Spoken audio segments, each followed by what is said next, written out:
seguindo agora, ainda, na realidade, com a imunidade religiosa, agora destinada às entidades religiosas, nos termos da nova redação conferida ao artigo 150, inciso 6º, a linha B da Constituição Federal. Súmula vinculante 52, ainda quando alugado a terceiros, permanece imune ao IPTU o imóvel pertencente a qualquer das entidades referidas pelo artigo 150, 6º-C da Constituição, também em entendimento voltado para as igrejas, desde que o valor dos aluguéis seja aplicado nas atividades para as quais tais entidades foram constituídas. Atenção!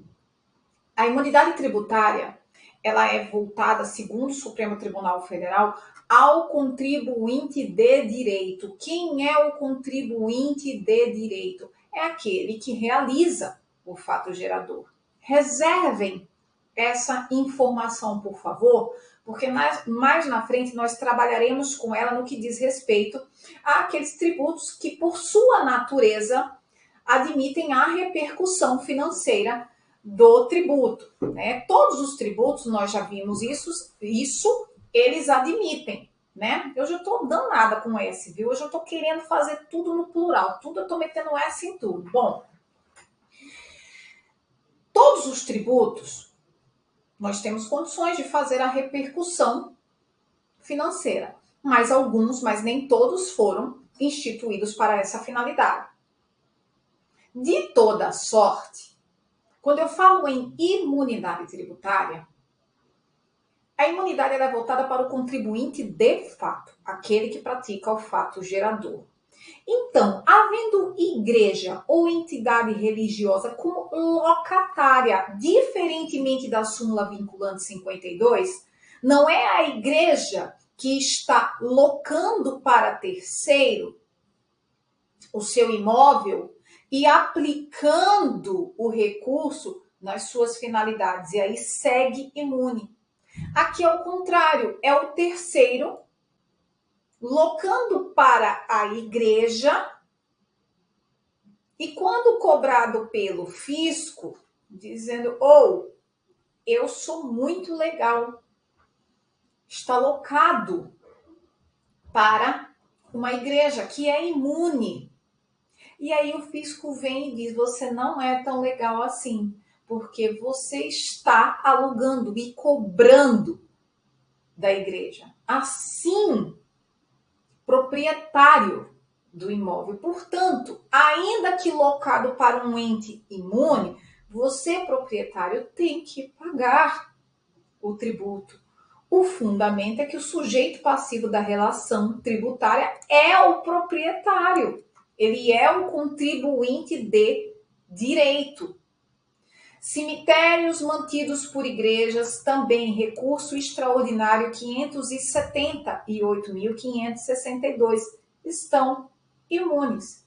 Então, em suma, quando eu penso em imunidade tributária, as entidades religiosas, nos termos do que agora temos na linha B, todas as entidades vinculadas e não apenas os templos, como sempre já foi entendido pela jurisprudência, gozam da imunidade.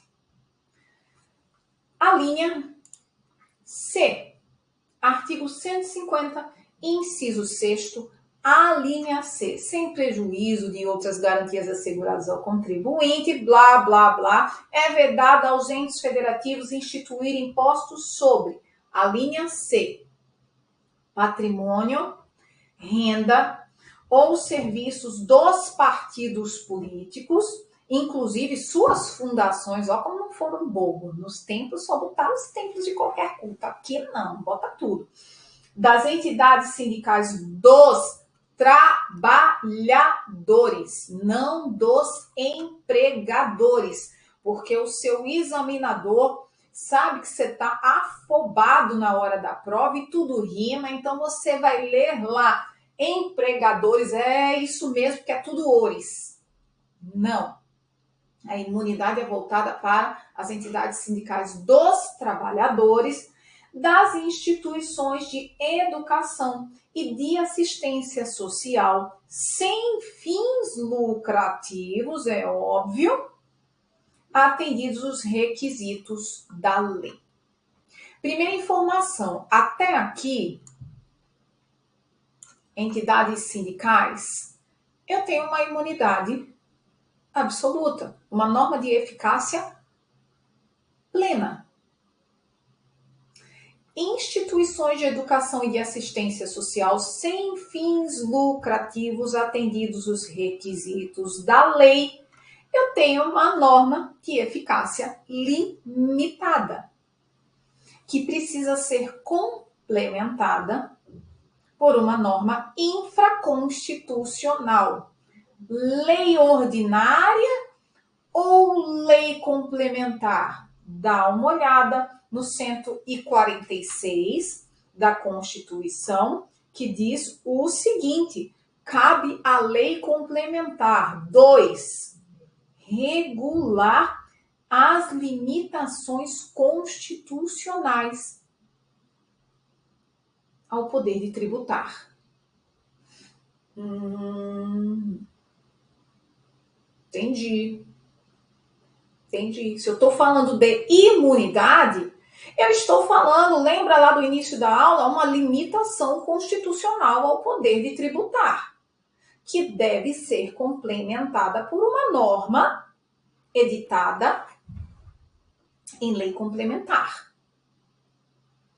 Qual é o dispositivo que resolve a parada atualmente? Artigo 14 do Código Tributário Nacional, que possui status de lei complementar, vez que recepcionado pelo ordenamento jurídico de 88 com status de lei complementar. Dê uma olhada aí comigo no artigo 14 do Código Tributário Nacional para ver o que ele nos diz acerca disso. Ele diz o seguinte: o disposto na linha C do inciso 4º do artigo 9º, né, 150, sexto a linha C, é subordinada à observância dos seguintes requisitos pelas entidades nele referidas. Entidades de assistência social, tá?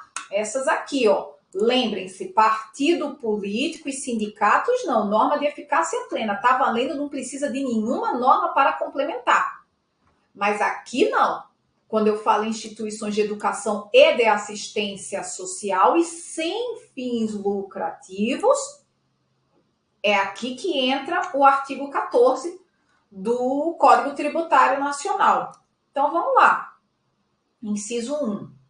Não distribuírem, não pode essas entidades distribuírem qualquer parcela de seu patrimônio ou de suas rendas a qualquer título, ou seja, não pode distribuir lucro. Pode ter lucro? Pode, deve, para que possa, inclusive, prestar um serviço melhor, atender mais pessoas, não é isso? É verdade, porque afinal de contas, a entidade assistencial sem fins lucrativos não tem fim de lucrar, mas se lucra e emprega tudo na sua finalidade, é bom, é legal, o ideal é que tenha lucro. Em que pese não ter fins lucrativos. A finalidade não é lucrar, a finalidade é prestar um serviço beneficente. Tá, é isso que a Constituição diz. Em nenhum momento a Constituição diz que não podem ter lucro.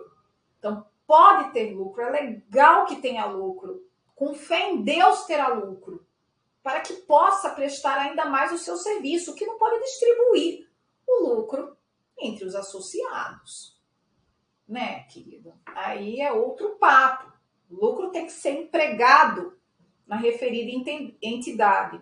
2, inciso 2, aplicarem integralmente no país os seus recursos na manutenção dos seus objetivos institucionais. É óbvio. Quem está abrindo mão da receita tributária é a República Federativa do Brasil. Então, você aplique aqui esse recurso, não manda lá para fora, não. Ora essa. Óbvio. 3. Manterem escrituração de suas receitas e despesas em livros revestidos de formalidades capazes de assegurar a sua exatidão. Cumprimento de obrigações acessórias nos termos exatos do Código Tributário Nacional ou deveres instrumentais. Instrumentos à tributação, à realização do crédito tributário. E por quê? Porque é por meio dessa escrituração, da documentação perfeitamente em dia, que elas podem ser fiscalizadas no que diz respeito ao cumprimento dos dois primeiros incisos e outros mais que venham ser estabelecidos. É isso. É só isso. Ainda, segundo o Supremo Tribunal Federal, o inciso 1 do artigo 14 do Código Tributário Nacional não impede que se paguem salários razoáveis e compatíveis com a prática de mercado aos mantenedores da instituição imune. Ninguém precisa trabalhar de graça. Ninguém, e se você não receber dentro do parâmetro do mercado, obviamente você vai para quem lhe paga mais, meu filho. Está todo mundo precisando viver. Só que se você puder associar isso a uma prestação de um serviço beneficente, não é legal? É. Então, segundo o Supremo Tribunal Federal, o fato de não se poder distribuir lucros não quer dizer que não se possa pagar salários compatíveis com a prática de mercado aos mantenedores da instituição imune, o contador, eventualmente aquela atividade, aquele profissional que aquela atividade exija. Educacional, lembra lá que é educacional, certo? Ainda, segundo o STF, o SEBAS, o Certificado de Entidade Assistencial. Trata-se esse certificado de uma exigência legal que visa efetivar uma limitação constitucional de tributar. E aí, é legal ou não é legal? Permitam-me ler aqui para os senhores: Certificado de Entidade Beneficiária de Assistência Social, os plenos do Supremo Tribunal Federal, no julgamento conjunto das ADIs 2028, 2036, 2228, 2621 e do recurso extraordinário 566.622, declarou a inconstitucionalidade de dispositivos das leis 8.212, 8.742 e todas as outras, porque estabeleciam requisitos materiais para o gozo de imunidade tributária, não previsto em lei complementar. Se eu vou estabelecer requisitos materiais, segundo o artigo 146.2 da Constituição, eu preciso de lei complementar. O requisito de não distribuição de qualquer parcela de patrimônio ou renda da entidade é exigido por diploma com estatura de lei complementar.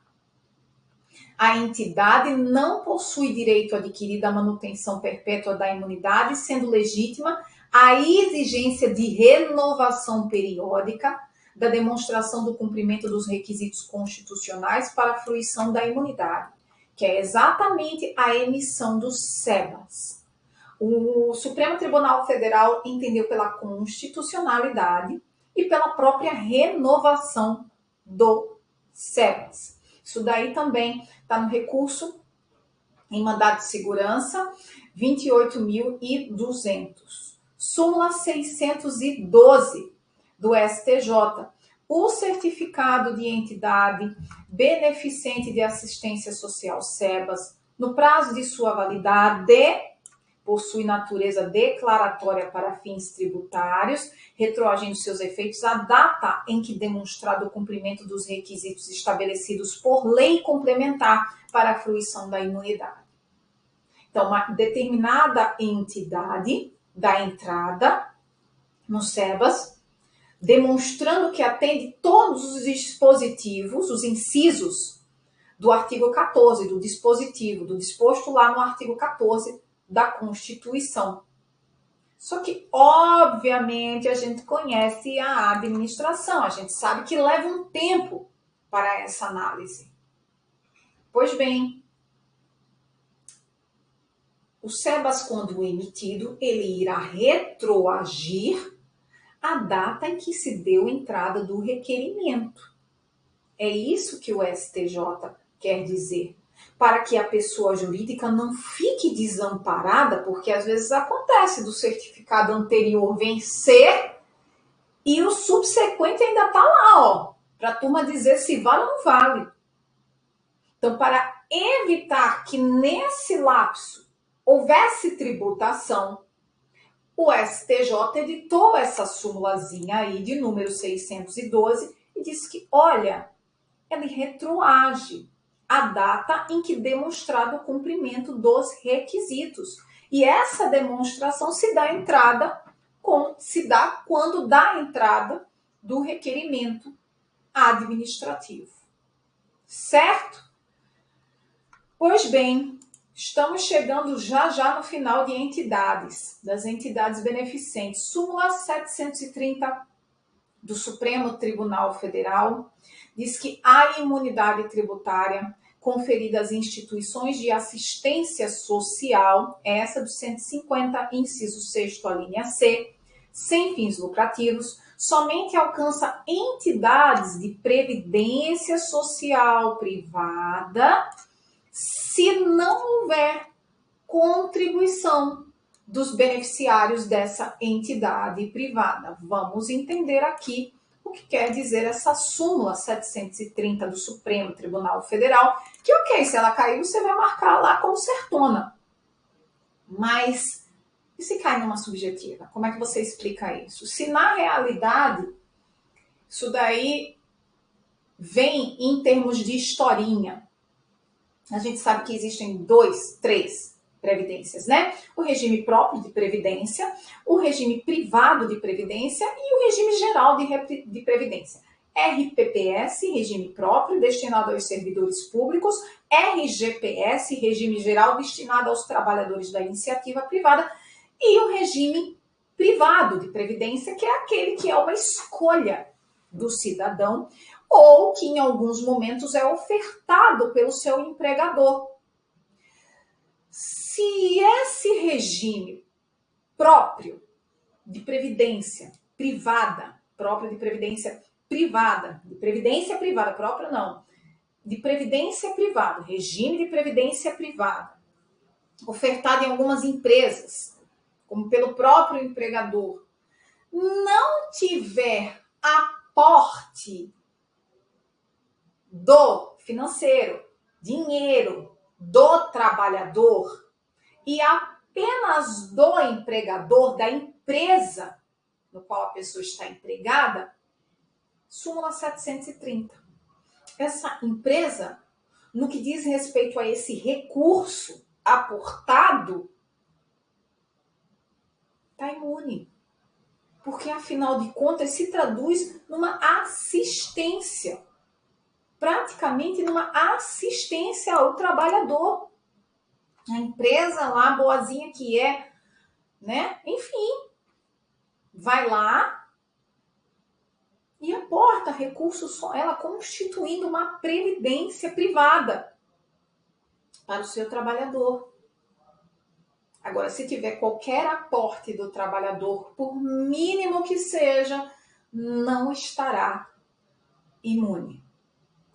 Ainda segundo o Supremo Tribunal Federal, as entidades do Sistema S, que são os serviços sociais autônomos, detêm imunidade para o ITBI na aquisição de imóvel. É o caso, por exemplo, quando o Senac, o SESI, compra um imóvel. Nesse caso aí, tendo em vista o artigo 150, inciso 6º, a linha C, estará imune a entidade do Sistema S, tendo em vista o seu serviço assistencial aos trabalhadores, apenas aos trabalhadores ou comerciário, a depender da entidade do Sistema S.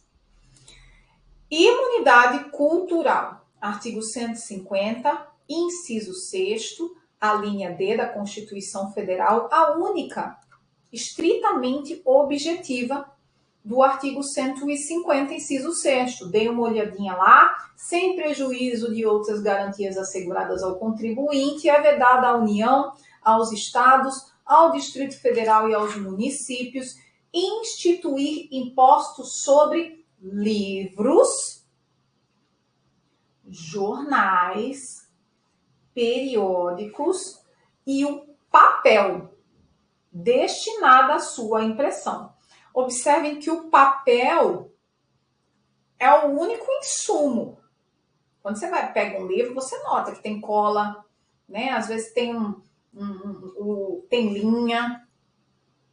E tudo isso é insumo para o livro, a confecção de um livro. E o único insumo que está imune pela Constituição é o papel. Quais são os impostos que não incidem? Aqueles que estão na cadeia de consumo, IPI, ICMS, o IBS, né, que irá substituir esses dois, e o imposto de importação quando se estiver importando um livro, um jornal, um periódico. Qual o alcance dessa imunidade, segundo o Supremo Tribunal Federal? Porque a ideia, como se chama, é de proteger, difundir a cultura. E o que é cultura para o senhor? O que é cultura para mim? O que é cultura para a terceira pessoa? E aí? Que tipo de música, de leitura que você gosta? Eu não gosto muito de ficção. Também não gosto muito de autoajuda. Eu gosto de direito. Eu gosto de história, né?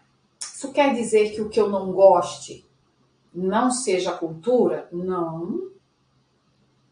A Constituição aqui em algum momento limitou qual tipo de livro, de jornal, de periódico e de papel até que está abrangido por essa imunidade? Não. Então, segundo o Supremo Tribunal Federal, onde não houve limitação, e especialmente porque estamos falando de um conceito muito subjetivo que é cultura, subjetivamente que é cultura para cada um, não há que se falar em limitação acerca do conteúdo do livro, do jornal, do periódico, para que seja alcançada pela imunidade do artigo 150, inciso 6º, a linha D da Constituição. Inclusive, o Supremo estendeu já essa imunidade para álbum de figurinhas, bem como lista telefônica. Lista telefônica meu filho, você não é do tempo da lista telefônica, não? Eu lembro que eu ficava em cólicas começo do ano para receber a lista telefônica, um livrão deste tamanho, com um telefone de todo mundo do estado. Lista telefônica. E por que foi questionado? Porque às vezes no meio da lista telefônica tinha umas propagandazinhas. E aí a empresa, ganhava um troco daquela propaganda lá inserida na lista telefônica. Por exemplo, uma determinada empresa que quisesse destacar o seu negócio, o telefone ia estar constando com maior, no enquadramento maior, com o símbolo de identificação visual da empresa, e por isso se cobrava. Mas se não, estava lá seu nome, seu telefone, tudo certo. E se você precisasse do número de alguém, você ia consultar a lista telefônica, que segundo o Supremo Tribunal Federal, estava imune. E eu adorava receber para conferir se tinha o telefone das pessoas que eu conhecia. Não me pergunte por quê, afinal eu era uma criança. Mas é isso. Então, por que eu trago isso aqui, em que pese não usarmos mais jurisprudência do Supremo Tribunal Federal, que ainda se mantém no que diz respeito acerca do conteúdo do livro, do jornal, do periódico, devendo ser considerado, tendo em vista a objetividade da previsão constitucional. Súmula 657 do Supremo Tribunal Federal, a imunidade prevista no artigo 150, 6º D da Constituição Federal, abrange os filmes e papéis fotográficos, necessária a publicação de jornais e periódicos, tendo em vista que se tratam de papéis, aderem ao papel. Então, insumo é papel e o que pode ser aderido ao papel. O que não está imune? Tinta, cola, linha e demais insumos diferentes de papel. Aqui tem um recurso extraordinário, só para a gente terminar a nossa aulinha. Um recurso extraordinário, eu vou deixar para falar do e-book na aula que vem, tá? A gente já toma daqui. Esse recurso extraordinário 202.149 foi julgado pela primeira turma. Estranhamente, destoando da sua jurisprudência, o Supremo Tribunal Federal conferiu imunidade para peças sobressalentes chapas de impressão offset para jornais, que se trata de insumo. Isso quer dizer que a jurisprudência do Supremo mudou? Não, primeiro porque é o único julgado de toda a pesquisa que eu já fiz acerca de insumo. Foi o único, e foi de uma turma, e foi muito apertado, inclusive. Por 3-2, se eu não me engano. Então, é uma jurisprudência do Supremo que visa, que tem dá indícios de que irá se modificar? Não. Foi só esse caso pontual e segue sendo apenas o insumo papel. Certo, gente? Próxima aula, retomamos daqui, porque tem uma história para contar. Meu tempo já se esgotou e eu não quero que vocês tenham raiva de mim, né? Quero que vocês terminem a aula de Direito Tributário. Caramba, que legal, foi muito boa. A professora cumpriu o horário, que parece não tá mais cumprido, mas assim, foi pouco que ela passou, tá bom? Até a próxima aula.